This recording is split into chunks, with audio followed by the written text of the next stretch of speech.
virou esculacho. Quando todo mundo quer ser picareta. O Riso vai botar aqui um vídeo. Eu pedi pra separar esse vídeo.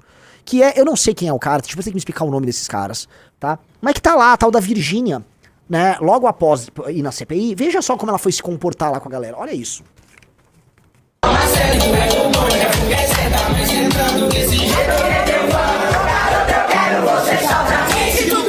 Aqui vai pegar direitos autorais. Mas é a música do Oruan. É uma música do Oruan, então já começou bem, né? Quem é esse cara aí de vermelho? É o Zé Felipe. Zé Felipe. Zé Felipe é o viado que... Bom, enfim, né?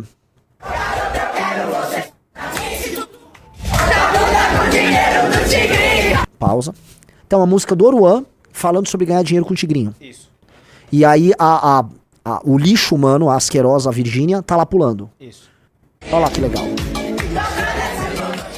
E aí vários influenciadores, imaginam, do lado, eu nem sei quem são essas pessoas, cantando e se divertindo, né? Achando muito legal. Isso é... Veja, qual é o público para qual essas pessoas apelam? Um público mais ou menos popular. Um público mais ou menos popular. Eu acho que a Virgínia e esse outro sujeito, o grotesco, eles apelam pro Brasil inteiro. Mas eles são, né, apelam com o povão também, né? O estilo de vida deles, que as pessoas chamam de fudidocore, né? O fudidocore. O fudidocore é o aspiracional do brasileiro. Eu já falei, o brasileiro ele quer viver numa casa quadrada que parece um consultório, ele quer arrancar os dentes dele e botar aqueles dentes de mentira branca, igual desse cara. Põe aí, corta aí, ó. Só essa cena aí, ó. Ele tá com a linguinha dele de fora e com um dente de mentira branco, né? Botou um monte de mentex aí na boca. Sanduíche podrão, comida industrializada, é pistache. Hoje pistache faz parte do fudidocore. Esse daí aparentemente é o Rancho do Maia.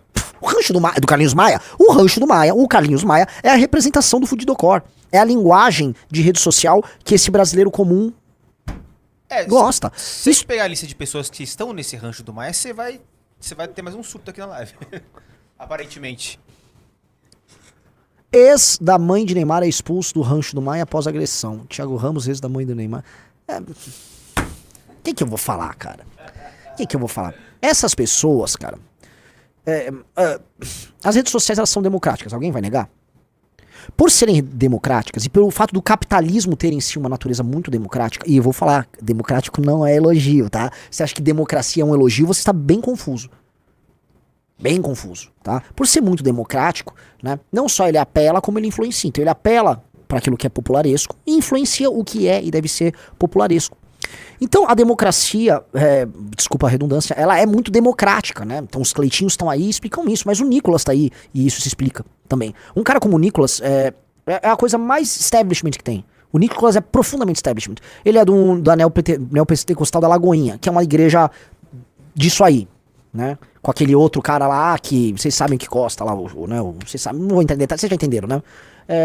É amigo do Neymar, que anda com o Oruan, né? Então as críticas dele vão ser as críticas cabíveis ali. Então como ele é muito grande, ele quer ser muito popular, isso vem com preço. Ele nunca vai, né, tretar com a Virgínia, igual o Cleitinho não treta com a Virgínia. Eles nunca vão tretar muito com certas coisas. Aí pode fazer uma pontuada aqui, uma pontuada ali, a colar. Entendeu? Aí xinga o PT, xinga o PT. Mas o problema central é que este sistema de relações e de valores e de... até dessa linguagem que garante que algumas pessoas sejam muito famosas, ele em si... ele escancara um problema, que é esse problema que eu venho citando, esse problema na alma do brasileiro. E você não vai alterar o Brasil se não alterar esse problema na alma do brasileiro. Portanto, quem é popular e está na política sendo popular, ou quem é um influenciador e é popular, este cara é necessariamente parte do problema. Ele não é parte da solução. Nenhum desses caras são parte de solução alguma. Eles não são parte da solução. Eles são parte do problema. Você tem que encaixar eles. Até porque todos eles são muito parecidos entre si. Vamos colocar Pastor Mirim, Nicolas, Cleitinho, Marçal, Gustavo Lima, Zé Vinícius, Zé Felipe, qual é o nome desse cara? Zé Felipe, Virgínia, é tudo a mesma coisa. Eles podem ter, um puxa um pouquinho mais pro neopentecostal, outro vai puxar um pouquinho mais pro vendedor de curso online, outro vai puxar um pouquinho mais pro tigrinho. Eles têm naturalmente as peculiaridades deles, mas eles são a mesma coisa. Eles são a mesma coisa. As redes sociais escancararam quem são esses. Esses caras são meio que o mínimo denominador comum do Brasil, tá? E é um Brasil que não tinha tanto espaço. Por quê? As redes sociais deram espaço para que esse Brasil aflorasse.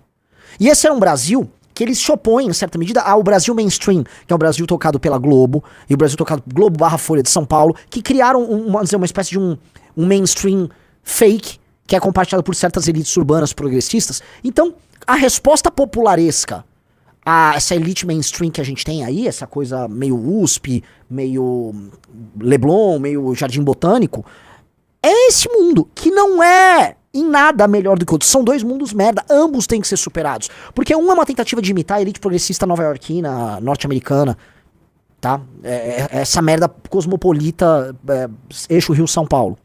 A outra é uma expressão, vamos dizer, de uma classe média e dos desejos e aspirações de uma classe média pouco escolarizada, que não lê, facilmente enganável, tá?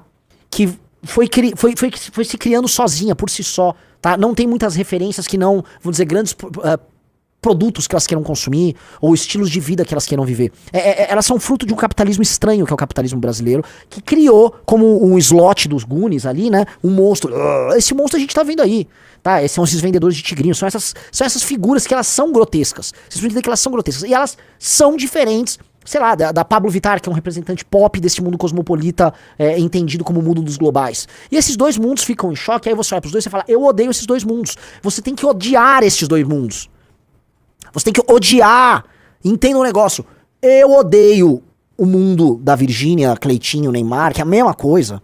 E eu odeio o mundo dos globais. Você tem que odiar porque essas são as pessoas que ocupam o imaginário brasileiro. E esse imaginário se conversa. Que é uma figura que linka essas duas pontas? Neymar. O Neymar conversa com esses dois mundos. Então há uma conversa. Uma conversa. A Anitta conecta esses dois mundos. Tem uns elementos de conexão, eles não são completamente apartados. E essa cultura de massas definitivamente não vai nos levar a lugar algum. E eu não tô falando que a cultura de massa americana seja maravilhosa. Toda cultura de massa necessariamente é vulgar, tosca, democrática e ela é uma bosta. A cultura de massa é uma bosta. Agora, em geral, a cultura de massa, ela trata com as massas, mas as coisas que importam são tocadas por pessoas que estão inseridas em outros caldos culturais, você entendeu? Existe um gradiente que vai da cultura de massa, popularesca, tosca, até a alta cultura. E existe esse gradiente. E aí as pessoas que ocupam posições de poder, em todas as instâncias, elas vão, vamos dizer, reivindicar um patrimônio cultural e vão estudar, acompanhar, viver um tipo de estilo de vida e também um tipo de cultura diferente da cultura de massa. E aí elas vão ocupar posições. O problema sempre foi a infiltração do pensamento de esquerda progressista nessas esferas média para superiores. A gente aqui, o que acontece? Essas pessoas toscas que compartilham essa cultura merda de massa, elas ocupam posições de poder. E elas tomam decisões, só que elas não podem tomar decisões, porque elas são retardadas. Você não pode entregar a chave do cofre pro Cleitinho, pro Abílio, pro Nicolas, que é pro Neymar, que é a mesma coisa, que é pra Virgínia. Você não pode entregar, tá, as coisas que importam pra retardado. Mas como as coisas são muito democráticas aqui, são mais democráticas do que as pessoas imaginam, mas é muito democrático. Aí, cara, figuras que não podem estar nessas posições estão. De todos os lados. Calma, eu vou chegar lá na esquerda. Então, tem um problema aí. Tem um problema muito grave. E ninguém quer tratar do problema porque você não fica popular falando do problema. O que eu estou falando é altamente impopular. Eu estou fechando portas. Eu estou fechando porta aqui, ó. Tum, tum, tum. É ou não é? Agora, não existe caminho com esses caras. Então, eu posso ficar falando pra vocês. Ó, galera, tem um plano. Não dá pra ter um plano. Não dá pra ter um plano. Não dá pra ter um plano com o Cleitinho. Não dá pra... Ah, não, Gustavo Lima tem um ponto. Gustavo Lima não tem um ponto. Não dá.